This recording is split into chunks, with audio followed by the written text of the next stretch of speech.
the station covering all of the DMV. This is DC News Now. Lots of fog this morning. A dense fog advisory is out for the metro and areas to the east of the Blue Ridge Mountains. Definitely going to deal with the fog for now, but we have some rainfall to come later on today. All right, coming up this morning on DC News Now, an unfortunate milestone. Homicides in the nation's capital now crossing over the 200 mark in 2022. Today, we are taking it to the people, what they have to say about the violence happening in their neighborhood and whether or not anything will change in the new year. Also this morning, behind bars, police announcing they have a suspect in custody after 4 college students are stabbed to death. How they were finally able to track down the suspect in a months-long and nationwide investigation. And later, no big winners for the Mega Millions drawing. Could we have lottery fever again? How big the latest payout has gotten and when you'll get another chance at the jackpot. It is 8:01. Thanks so much for waking up with us on the final day of 2022. We hope you have an outstanding New Year's Eve. We can finally see the United States Capitol building in Washington, D.C. here for the past 2 hours that we've been on the air. Every time we've popped it up on the screen, it's been in a heavy, dense fog. That fog looks like it's slowly moving away from the Capitol building itself, but behind it, you still can't make out that it's Washington, D.C. there. What's going on, Derek? When is this fog going to let up?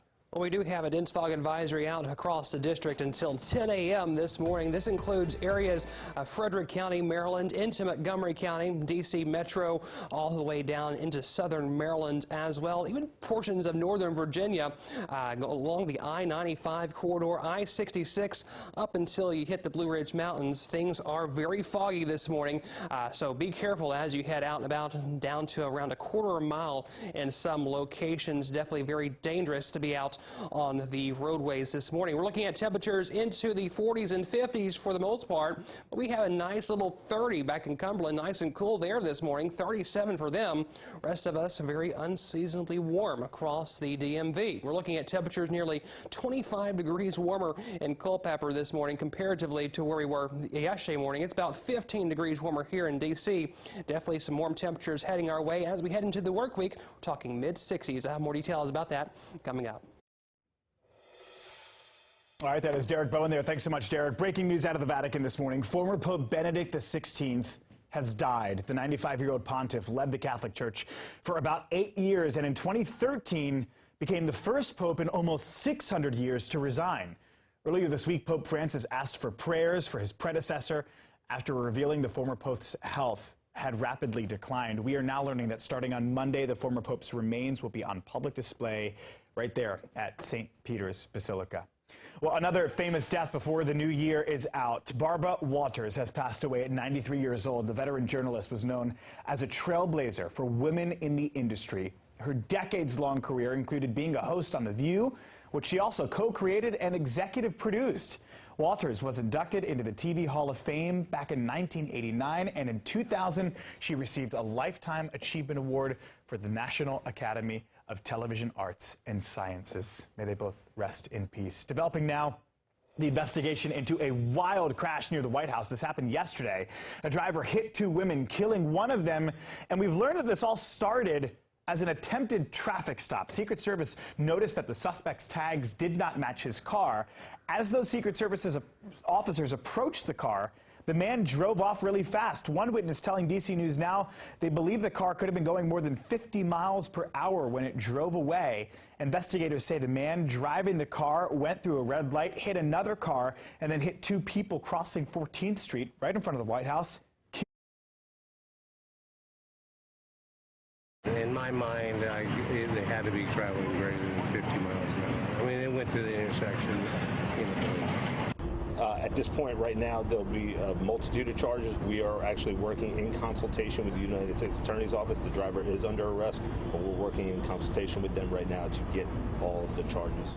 Yeah, the other person hit is in critical condition. Police saying they will keep us updated on their status. No word yet on the identity of the driver, but he faces a number of charges, as we just heard, in this case.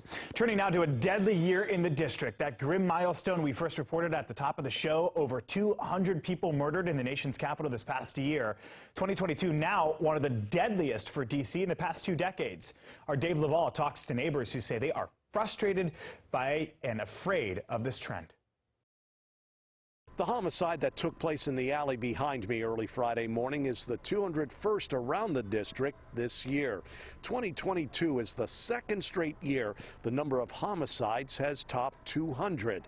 That has neighbors worried. I mean, it's scary. These things just seem to be happening way too often now. Jessica Loudon reacts to the news. D.C.'s 201st homicide took place not far from her home.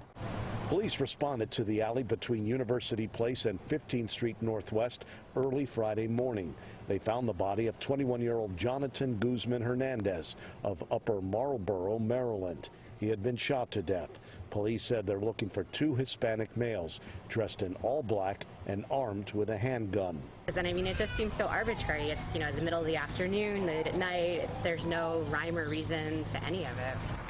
Police have not released the name of the person shot and killed on Martin Luther King Jr. Avenue Southeast just before 9:30 Thursday night. Another person survived. Police said they're looking for a gray Buick sedan. Roughly 2 hours earlier, police found the body of 50-year-old Enikobo Macaulay Umo of Brandywine, Maryland, along 7th Street Northeast. He too had been shot. D.C. has now topped 200 homicides for the second straight year.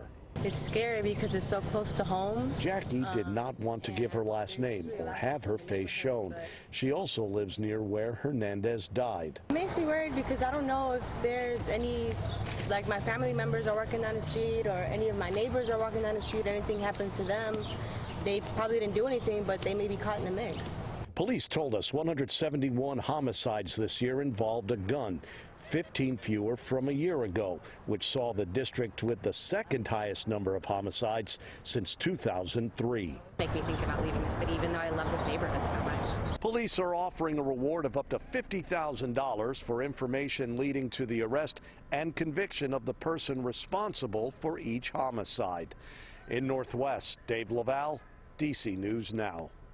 All right, Dave, thanks so much. Some more big news this morning. A major break in a month-and-a-half-long murder mystery. A suspect now in custody for the deadly stabbings of 4 college students in Idaho in a very, very small town. James Ford now with the very latest on that. My reaction is shock. My reaction is fear. And my reaction is, what are the odds? It's completely quiet. And it's beautiful, but it's very secluded. That's Ryan Gorman, who rents a vacation home around the corner from this one.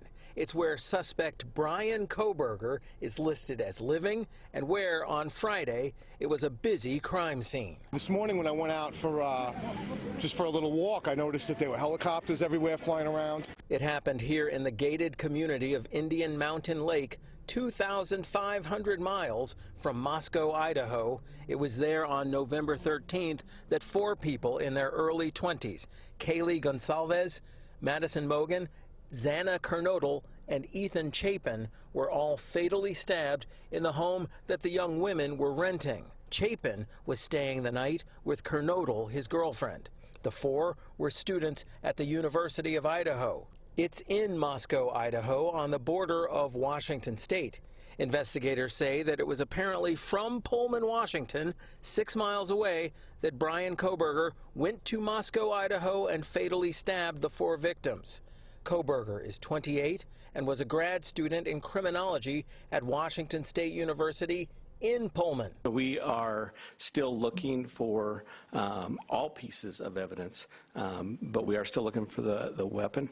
And I will say that we have found an Elantra. The police chief in Moscow, Idaho, spoke at a Friday afternoon news conference about a white Hyundai Elantra that investigators had been searching for in the case. The prosecutor added this. This is not the end of this investigation. In fact, this is a new beginning. You all now know the name of the person who has been charged with these offenses. Please get that information out there. Please ask the public, anyone who knows about this individual, to come forward. And that was James Ford reporting there. James, thanks so much. We'll bring you any updates on this case as they come into our newsroom. In the meantime, when major candidates are running for president, they follow an unwritten rule. They release their tax returns. When Donald Trump was running in 2016, he didn't, sparking a years-long battle to answer the question, why? Now we have an answer, at least in part. Several years of former President Trump's tax returns are now public. After years of controversy, the returns say Trump paid over $640,000 in federal income taxes in 2015. That is the year he started his presidential campaign. The next 2 years, he paid just $750. Then nearly $1 million in 2018, $133,000 in 2019. And listen to this, $0 in 2020. The tax returns released include over 6,000 pages spanning 6 years. Now, although the documents relate to Trump and former First Lady Melania Trump, over half of the pages dealt with Trump's business ventures. The House Ways and Means Committee voted last week to release these documents to the public. Many Republicans accusing the committee of using Trump's tax releases as a weapon against the party. Democratic Congressman Richard Neal says the focus was to ensure the tax system applied equally to all Americans, including those at the very top. This was never about being punitive. It was never about being malicious. Yeah, the committee released a summary report last week revealing that Trump claimed millions of dollars in losses that reduced the amount of taxes that he ultimately had to pay. Well, new this morning, no big winner for the Mega Millions jackpot. The top prize for the first drawing of the new year climbing now to $785 million. How about that? With a cash payout just under $400 million. What a way to start the new year if you win the ticket. The numbers were 136, 44, 51, and a gold mega ball of 7. Double check your tickets. If you have the winning numbers, just bring it to the studio. We'll certainly take care of it for you. The next drawing happens on Tuesday of next week.